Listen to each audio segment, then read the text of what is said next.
Well, to be two, capital G here, checking out a couple more of the Link Frames Pack 3 monsters. Apparently, there's still one more Link monster out there that hasn't been revealed. People are speculating it's a Bujin Link. I have no idea why Konami didn't reveal it during the live stream. Not sure what they're waiting for, but let's go ahead and talk about the new Tenyi Link monster. This was another one, kind of like Sky Striker, that was a little puzzling to me. We all know that Tenyi already had, what, 4 Link monsters in the game, so I wasn't sure why they were getting more like Link monsters. This is now their 5th Link monster, and of course they have a Synchro in Chaos Impact, so I mean, geez, if you have all that support and you're still not meta, I'm not sure if it's going to happen, but anyways, this is Tenyi Spirit Sahas Rara. It's a Link 4 Light Worm monster. 3,000 attack, and its link points are top right, bottom, and then bottom right. It requires 2+ worm monsters to summon. Your second effect is a hard once per turn. First effect says, while you control a non-effect monster, your opponent cannot target effect monsters on the field for attacks or with card effects. Second effect, quick effect, you can target one effect monster your opponent controls. Special summon one Tenyi token. That token is a worm. It's light attribute, level 4, 0 attack, or I guess you could say question mark attack, and 0 defense to your field. Its attack becomes equal to the target's original attack.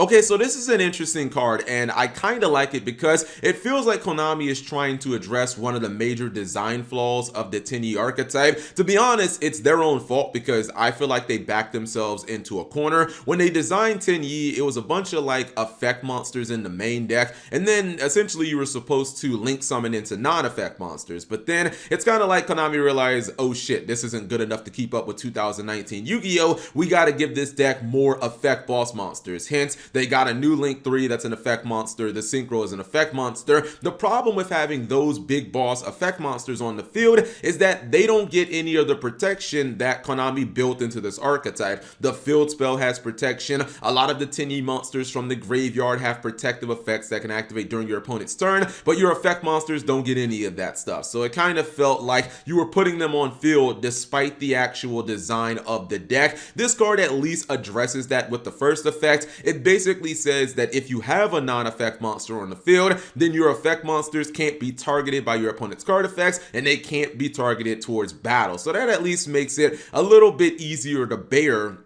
not getting the protection from those other cards, because this card is giving your effect monsters protection. The second effect works incredibly well with the archetype because this archetype does kind of live and die by its ability to have a non-effect monster on the field. Not only do you want those protection effects, but the field spell, which I still think is a fantastic card for this archetype. I don't see people having that card on the field enough, but it does let you draw 2 potentially during your opponent's turn. This is a way of getting a non-effect monster during your opponent's turn, or even the turn that you summon it, onto the field. Like, this card will just print you out tokens, and those tokens can, make it so that you can use the field spell. Plus, those tokens make it so that your first effect is automatically online. The fact that the token gains attack equivalent to whatever you targeted on your opponent's side of the field is also pretty good because it means that at worst they'll have to maybe run a monster into this that's the same size. They'll have to basically like take an even trade, and this card during the next turn, assuming that it lives, should be able to get you another token.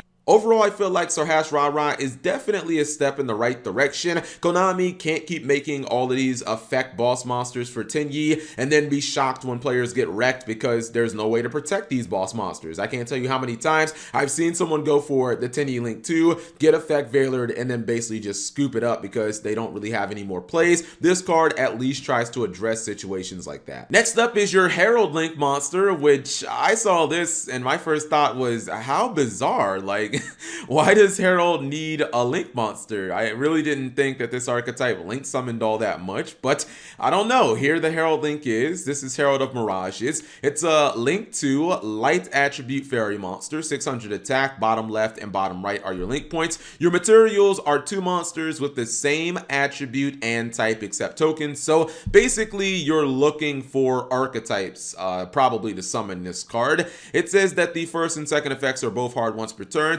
First effect, when a spell/trap or effect is activated, quick effect, you can send 1 fairy monster from your hand to the graveyard, negate that activation, and if you do, destroy it. Second effect, if this card in its owner's possession is sent to the graveyard by an opponent, I believe that that's battle card effect. I think even if your opponent like tributes it with a kaiju, I think it's still going to actually activate. You can add from your graveyard to your hand up to 2 cards with different names that are ritual monsters and or ritual spells. So this is an interesting card because I really tried to think about this in the context of Herald, and it's not that I couldn't find any uses for the second effect or the first effect. I was just wondering like how you're supposed to consistently summon this. I did think about like playing Herald and maybe using the Star Seraphs to summon this, because the Star Seraphs can get themselves on the board easily enough. Usually you kind of want to exceed summon with those things. I've seen people use like Herald of Perfections to summon this, but honestly this card is kind of a watered down Herald of Perfection, so I don't really know that I would want to do that. Now it does float into some of your materials from the graveyard when it is destroyed, or if your opponent like just gets it off the field, you will get some of your resources back. That's nice. Keep in mind, usually Herald of Perfection builds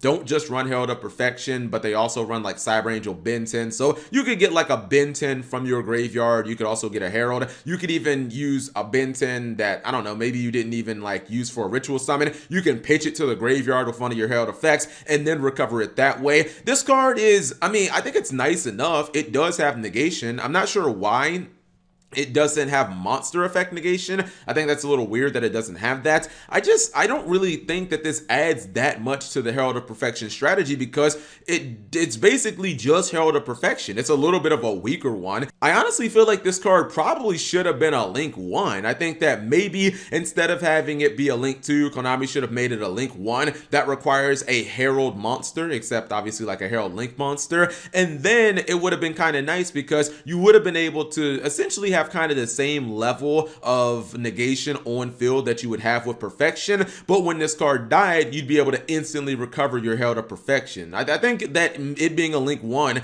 just would have made a little more sense. Now, there are a couple of other archetypes that you can run this card in. I guess like Trickstar, Melodious, and Agents are the ones that come to my mind, but I don't even think that it's worth it because this card is painfully easy to run over. It's only 600 attack. Unless you have an Honest to back it up, you know that it's going to die rather easily, and you're not going to be able to get the floating effect because you're not really going to be running rituals in any of those decks. I honestly feel like this card can really only be ran effectively in Herald of Perfection. If Konami would have just adjusted this card slightly, they could have made a very, very strong kind of just generic fairy support card that would have been pretty damn awesome for some of those archetypes. But yeah, this card really only works in Herald, and it doesn't really do all that much. I mean, I'd still run it in Herald, but I'd still play Extravagance. If I banished it, like, so what? It really doesn't add that much to my deck. Anyways, whatever you guys think of these new Link monsters, leave it in the comment section below. Thank you guys for watching. As always, subscribe if you have not already, and turn on that notification bell for daily videos.